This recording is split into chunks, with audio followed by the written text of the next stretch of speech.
welcome. I'm Violeta Moldes. I'm from the Pompeu Fabra University in Barcelona, Spain. Also, some people should say that Barcelona is not Spain, but thank you very much for having me at this conference. Today's presentation is based primarily on the research that I'm currently undertaking for my doctoral thesis. I'm in my third year, which examines Western coming-of-age narratives in indie video games in relation to society and the construction of identity among young people. One of the key areas that I analyze are the imaginaries around ecology, the environment, and the climate crisis, and that's what we are going to talk about today. So, yes, for this presentation, with the aim of providing a broader perspective, I have chosen to bring here two examples to simplify my arguments. One from the mainstream, that is Horizon Zero Dawn, and another one from the indie stream, that is Caravan Sandwich. However, I will also include part of the analysis carried out on other indie games that form part of the theoretical framework that I work with the aim of showcasing possible alternatives that provide a more nuanced foundation of the arguments that I will present at the end of the talk. So firstly, I will begin by discussing why it's interesting to analyze this type of loose narratives, in which the consequence of climate change and the scarcity of resource and energy are already being felt, in order to consider what role play will play in these future societies based on today's vision of the future that is already shaped by the climate crisis. So to do this, I will briefly discuss the role of coming of age. To do this, I will briefly discuss the role of coming of age narratives as a capitalist and a post-capitalist devices. I will then examine how ecology and the environment are portrayed in these works, and I will be concluding by exploring the role that playful engagement and hacking might play in the shaping the futures that we can imagine today. So, before I actually begin, I would like to thank the anonymous individuals who are reviewed and assessed my proposal for this conference. What I'm presenting in this slide are some of the excerpts of the comments made by the anonymous reviewers, which have served as the basis for my reflections in this work. I must say, in all honesty, that their comments made me truly rethink my work, and I have to taking them very much to heart, and based on this feedback, I believe I have been able to reframe this presentation in a better way that is not only more suited to this topic that brings us together here, but which I feel allows me to present a more interesting analysis than I had previously prepared. So, why is important to analyze coming-of-age narratives when thinking about what the games of the future will be like? So, in order to understand coming-of-age loose narratives and the role of play, our position here is to analyze this phenomena is in media studies within the cultural studies. Popular media culture, including video games, is conceived as a complex space in which the media and the cultural industries project and amplify the discourse of power, while also critical and alternative perspectives can emerge and gain ground. So coming-of-age narratives are usually understood as a reflection of the capitalist and neoliberal values that shape the imagination and the construction of the individual and of society in the modern and contemporary era. They are usually set in the present, and they are closely linked to a very Western context. As scholars like Frank Moretti and Sarah Graham explain, traditionally, the protagonists of these stories have been cisgender, heterosexual, white, able-bodied, middle-class men, and it is considered a genre very closely linked to the European values of progress, modernity, and capitalism. But in the current area, according to Stella Bolaki and the rest of the current state-of-art research about coming-of-age, the interest in these narratives have been revitalized by the emergence of new voices and creative perspectives that approach it from a more inclusive and diverse angles, like the feminist movement, multiculturalism, decolonization, and various diasporic experiences and histories. This translates into more complex stories featuring protagonists for a wider range of backgrounds and contexts, and also different ways to understand and act in the world. In this regard, it is interesting to note also that we also live in a context of participatory culture, in which access to the creation of cultural works has been democratized, and we can see with the explosion of fan fiction and indie video games. In order to work with this, we will be talking about then the sociocultural imaginary, understood as the amalgam of representations of the world and imaginary meanings shared by a specific social group that resonates in some way with issues within the socio-discursive context of the moment and which partly reflects society and partly influences its construction and transformation. So, counterfeits as a post-capitalist device, this means that they offer an excellent insight into the collective imagination, that is, how young people perceive themselves and the world to come. It is through this kind of loose narratives that we can analyze the internal rules that shape the general mental frameworks of what constitutes a functional, engaged adult in a society such as ours. It helps us to understand what priorities, choices, dilemmas arise in the present and how they differ from the past and how they might evolve in the future.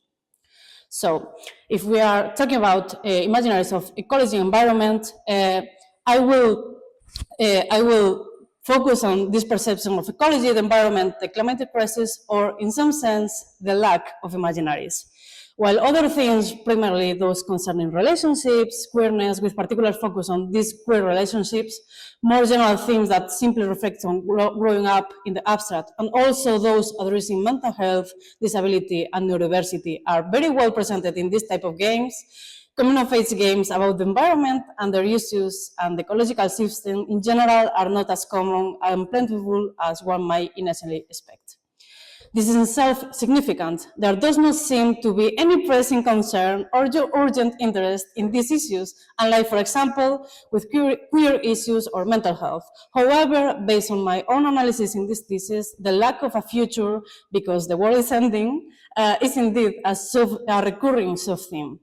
To begin with, there is a general acceptance that reality as we know it will eventually come to an end, and that this is due to a powerful external force over which we, as humans, as the Anthropocene, as the protagonist, have no power or agency whatsoever. In many titles, particularly those centered on work and labor and class, for example, Night in the Woods, Going Under, Adventures of an Intern, Pine Point, etc., this is an irrefutable fact, and often the protagonist's journey towards adulthood remains incomplete, with no job nor plan for the foreseeable future, as they know that the ultimate goal will cease to exist in the future, as well the planet.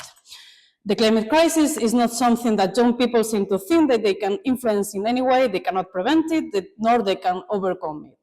The lack of a possible future is something that, in general, is taken for granted as a conceptual framework. We just will die. So it's hardly surprising that, among those games that do focus on the environment, the world they describe is always one set in the aftermath of the apocalypse. The worlds inhabited by the humans of the future would always build upon the ruins of the past. There is a clear divide, an abrupt break between the past and the present. The legacy of our ancestors is no longer of use, so we must as well start thinking now what we will do with the next one, a sort of clean state. This is the case of the two coming-of-age stories that are highlighted in these presentations, Horizon Zero Dawn and Caravan Sandwich, but it's also a common trope found in other contemporary games like Zelda Breath of the Wild, The Last of Us, Monster Hunter Wilds, I Was as a Colonist, Not Act, etc., etc. So in this sense, coming-of-age stories set the future utopias/dystopias reveal not only how the inhabitants of the future envisage desirable ways of living and reproducing, but also the tensions that arise from that way of life. Now I will outline some of the characteristics of this type of game that help us to imagine what life will be like in these new futures and societies. So you cannot read that at all. So the remystification of nature and the mystification of technology and intelligence, artificial intelligence. So in these futures, we always find ourselves in post-apocalyptic settings where the technological advances of today's Earth once existed, but now have been erased and superseded, leaving us with a natural world that the civilization understands only vaguely. We return to a perspective in which nature is something mystical, we cannot understand it plainly, whose rules have not yet been fully revealed to humans, which also brings with a rebirth of reinforcement of natural forces, which are regaining in part what was once taken from them. In Horizon Zero Dawn, for example, we begin with an Aloy who is constantly told that machines and technology in general are things to be feared and avoided. In Caravan Sandwich, although there is a slightly more welcoming approach to the technology, it remains a source of complex, unexplored, from all powerful corporation consortium, the turbo-capitalist ever-terror that paralyzed the inhabitants of Sigalo, the planet.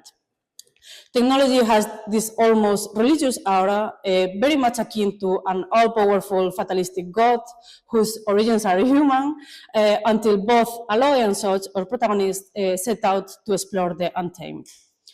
But at the same time, humans are inseparable from technology. Both Soch and Aloy demonstrate their capabilities as capable, independent adults, their maturity in a way, through their actions. Both are able to understand and master technology at will, enable them to navigate the wild world. In a way, we return to the age-old story of man versus nature, only now the nature has wires and we have created it ourselves.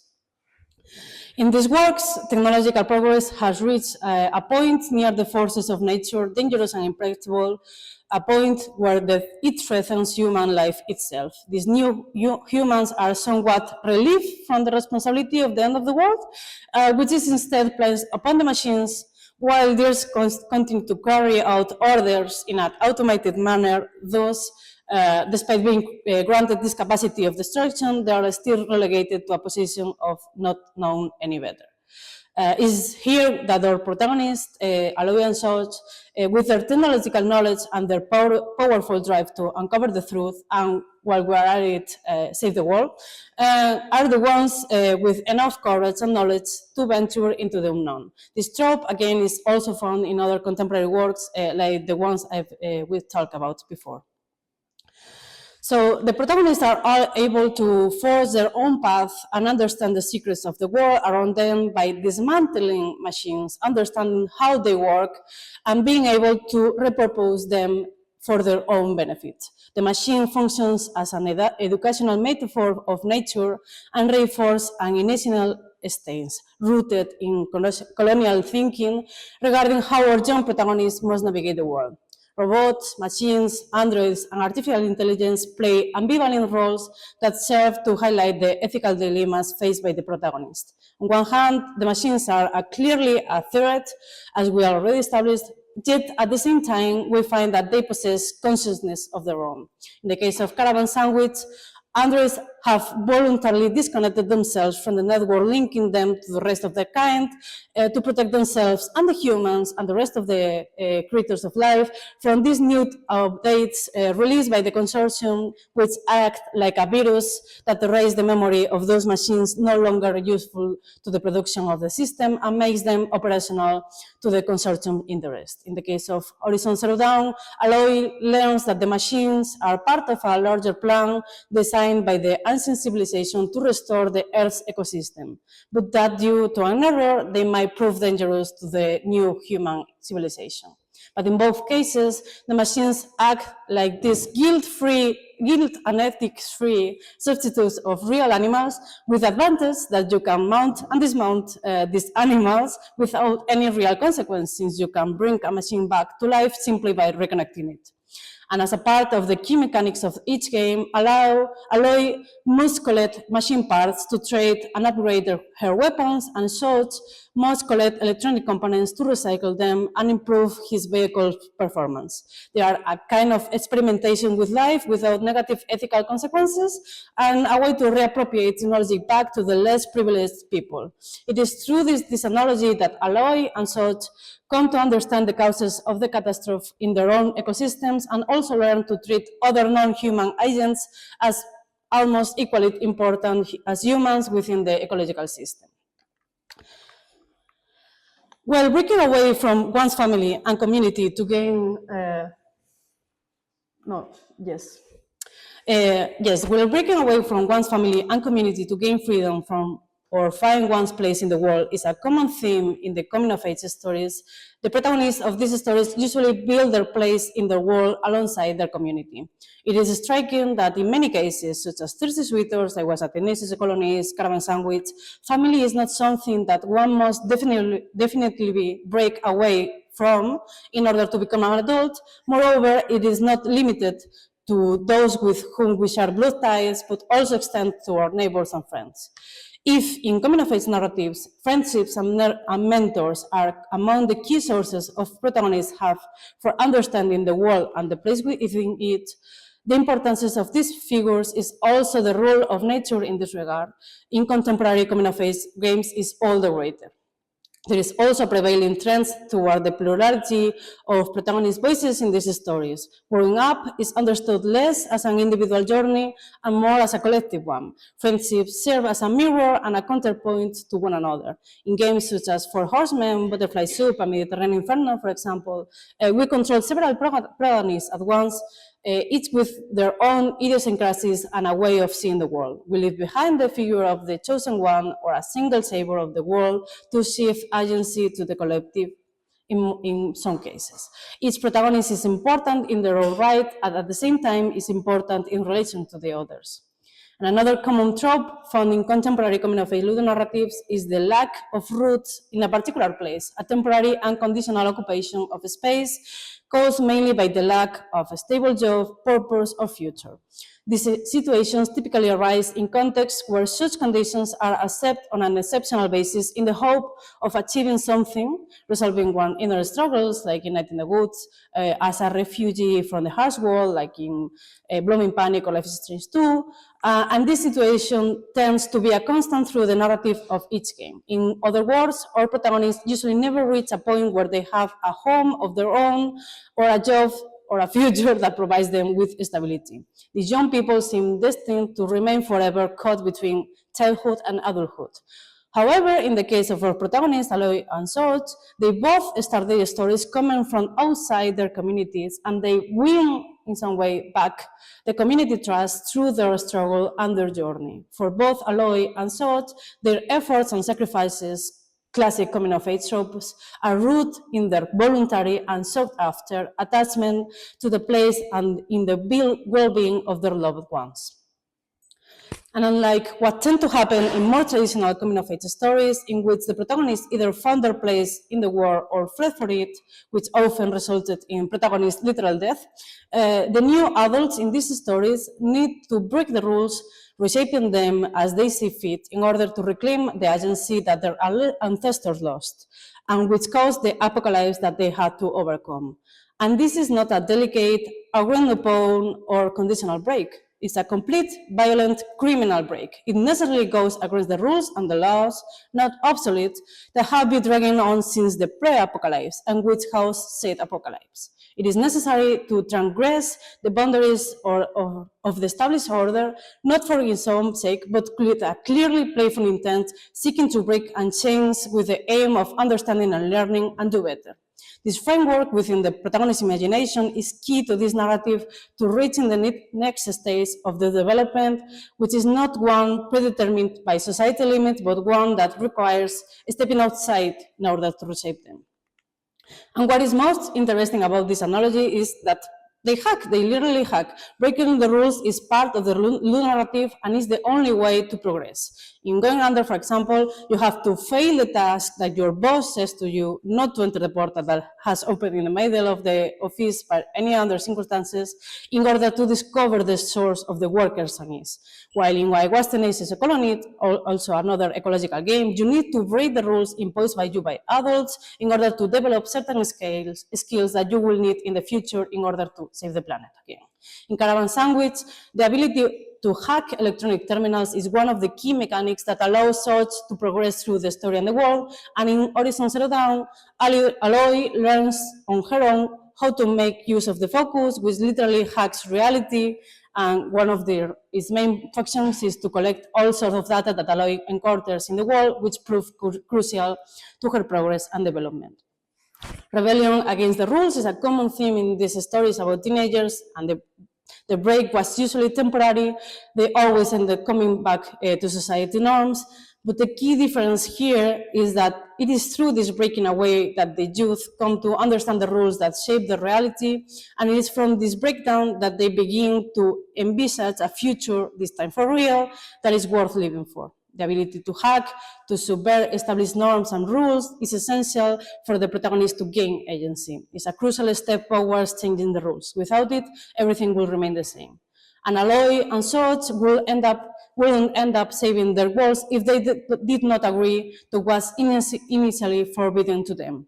And they end up making everlasting structural changes in the fabric or the communities because of that. Breaking the laws is a typical coming-of-age motive, but in the case of these games, is a skill necessary for shaping the protagonist's identities. This is the result of something bigger. The promise of a future has been broken, the system rules don't work, so we break them and make our own. And at the same time, and perhaps this is the downside, the fact that we regain agency and are able to set our own rules can create a dangerous combination when it comes to what we regard as inferior or subservient to us. In this case, as we have seen, nature and technology is something whose very purpose is ultimately to serve us. Our protagonists are constantly walking a fine line between the end justifies the means.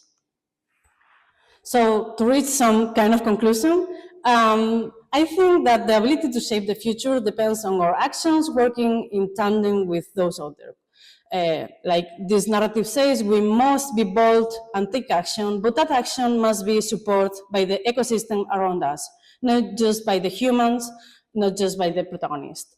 Decisions are collective, so are the setbacks. And the technological and material advances that we can achieve are just as important as looking after the fabric of the ecosystem that we live. Analyzing contemporary coming-of-age video games can serve as a useful tool, offering an anthropological perspective on the construction of the functional and participatory human being through the rules and their imaginaries.